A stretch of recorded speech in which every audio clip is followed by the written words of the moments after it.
Hello everyone. सो आज मैं अपने चैनल का पहला वीडियो डाल रहा हूँ एंड आज से हम स्टार्ट करेंगे एसक्यूएल सीखना।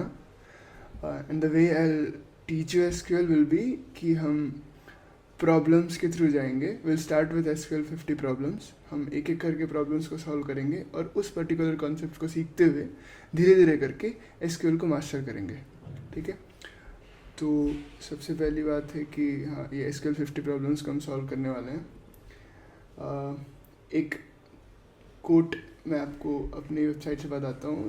One of the quotes I like is as long as you are living your life in alignment with your values you are exactly where you need to B.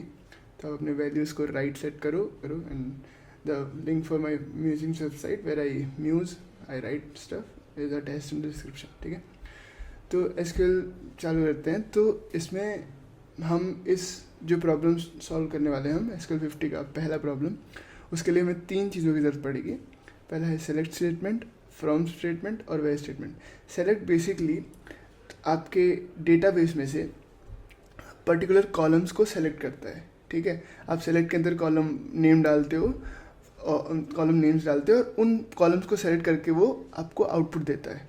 From is which table, जैसे आपके database में बहुत सारे tables होंगे, आप कौन से table से अपना डेटा ले रहे हो उसका नाम आप टेबल नेम में डालते हो। वेयर क्लॉज यूज़ होता है कंडीशंस डालने के लिए कि on what basis you are taking the data. अब इसको थोड़ा सा आगे समझते हैं। एक डेटाबेस, एक सैम्पल डेटाबेस लेते हैं। तो इसमें एक कस्टमर आईडी कॉलम है, एक then customer name, contact name, ये सारे कॉलम्स हैं। ठीक है, थोड़ा सा ये कॉपी पेस्ट में थोड़ी सी दिक्कत हुई है बट या I will improve it further. तो ये सारे कॉलम्स हैं। तो अब हम क्या करते हैं, हमें मान लो कि कस्टमर नेम्स निकालने हैं तो हम क्या करेंगे, सेलेक्ट कस्टमर नेम लिख देंगे। लेकिन कहाँ से निकालने हैं, मान लो इस टेबल का नाम है, इस टेबल का नाम है कुछ कस्टमर। ठीक है, कस्टमर्स, तो कस्टमर नाम है। ठीक है, तो हम करेंगे फ्रॉम कस्टमर।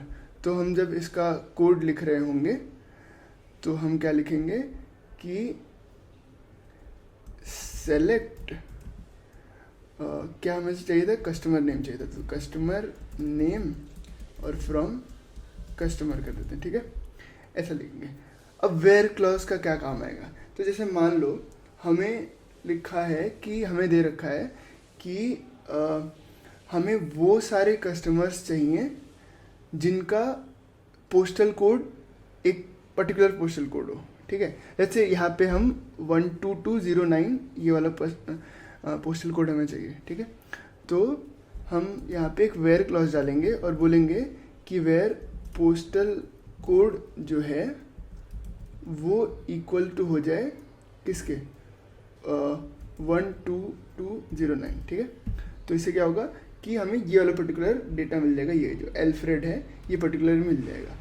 अब अगर बहुत सारे ऐसे लोग होते इस डेटाबेस में, हज़ारों लोग होते एंड देन उनका पोस्टल कोड 12209 होता, तो वो सारे लोग हमें इस तरीके से मिल जाते। एक और छोटी सी बात, अगर हम यहाँ पे वेयर क्लॉज नहीं लगाते हैं या फिर वेयर क्लॉज इन पर लगा देते हैं और यहाँ पे एस्ट्रिक लिख देते हैं तो हमें सारे ही कॉलम्स मिल जाते हैं, तो सारे कॉलम सेलेक्ट हो जाते हैं।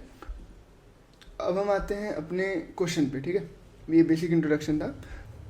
तो हम देखते हैं हमारा पहला क्वेश्चन क्या है। ठीक है, तो इट गोज़ लाइक कि recycle and low fat products. ठीक है, ये अपने एसक्यूएल 50 जो प्रॉब्लम्स है इसका पहला क्वेश्चन है। ठीक, तो ये कह रहा है कि हमारे पास एक टेबल दिया है जिसका नाम प्रोडक्ट्स है और उसमें 3 कॉलम्स है, एक प्रोडक्ट आईडी, एक लो फैट्स, एक रिसाइकेबल। इमेजिन जो हमने यहाँ पे बात करी थी कि ऐसे कॉलम्स होते हैं, तो यहाँ पे एक होगा कि प्रोडक्ट आईडी, फिर वो क्या क्या 2 और कॉलम्स थे ऐसे टाइप के। ठीक है, तो ये दोनों का लो फैट्स और रिसाइकेबल। ठीक है, ये और इसमें डेटा टाइप्स होता है इंट और इनम। ठीक है, इनम डेटा टाइप होता है कि एक स्ट्रिंग टाइप का डेटा टाइप होता है जहाँ पे कुछ परमिसिबल वैल्यू में से आप कुछ भी उसको नाम दे सकते हो। ठीक है, तो हमारे केस में जैसे यहाँ पे y और n दे रहे हैं which denotes basically कि low fats is an enum of type yn where y means that product is low fat और n means कि it is not। ठीक है, इसी तरीके से रिसाइक्लेबल है कि नहीं है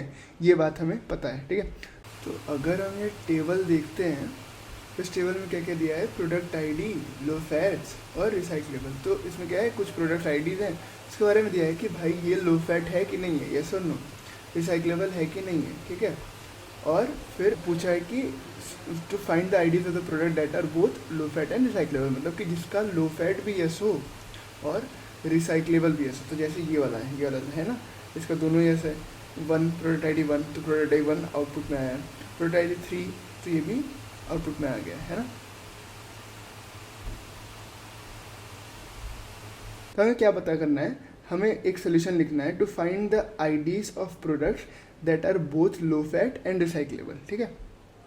तो हमें रिटर्न करना है, ठीक है। रिटर्न करने के लिए हमें क्या चाहिए होता है, सेलेक्ट स्टेटमेंट की मदद की जरूरत होती है, ठीक है। तो हम जब भी क्वेश्चन देखेंगे तो मैं आपको एक अप्रोच सिखाता हूँ, जिस तरीके से मैं अप्रोच करता हूँ क्वेश्चन को, तो it's a very useful approach. तो हम जाएंगे और हम आउटपुट में देखेंगे हमें क्या क्या चाहिए, हमें प्रोडक्ट आईडी चाहिए, ठीक है।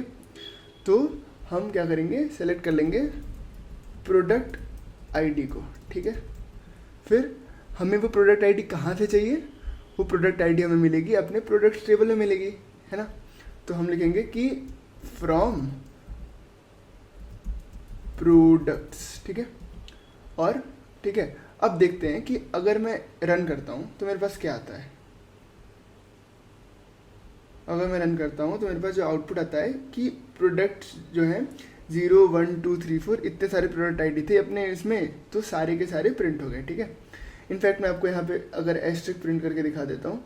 अगर मैं एस्ट्रिक सेलेक्ट एस्ट्रिक करूँगा फ्रॉम प्रोडक्ट्स, तो प्रोडक्ट्स के सारे ही कॉलम्स मेरे पास आ जाएंगे, ठीक है।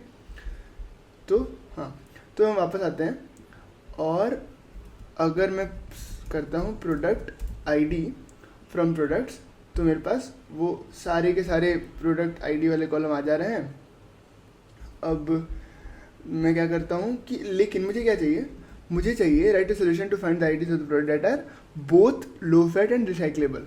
तो इसमें मुझे वेयर क्लॉज की मदद लेनी है और मुझे डालना है 2 कंडीशंस। अब कंडीशंस के लिए हम एंड और ऐसे यूज़ करते हैं, जैसे अपने प्रोग्रामिंग में C++ में यूज़ करते हैं वैसे। तो हम करेंगे वेयर, पहली कंडीशन क्या है कि लो फैट्स जो है होना चाहिए, मतलब लो फैट होना चाहिए, तो low fats is equal to Y होना चाहिए। तो लिखेंगे कि low fats is equal to Y. And दूसरा चीज़ क्या है कि रिसाइक्लेबल भी होना चाहिए, तो recyclable is equal to Y लिख देंगे, ठीक है। अब रन करके देखते हैं, पास हो जाना चाहिए, हाँ पास है। देन हम सबमिट करते हैं, यस, ठीक है, सॉल्व हो गए। तो थैंक यू, मिलते हैं अगले वीडियो में।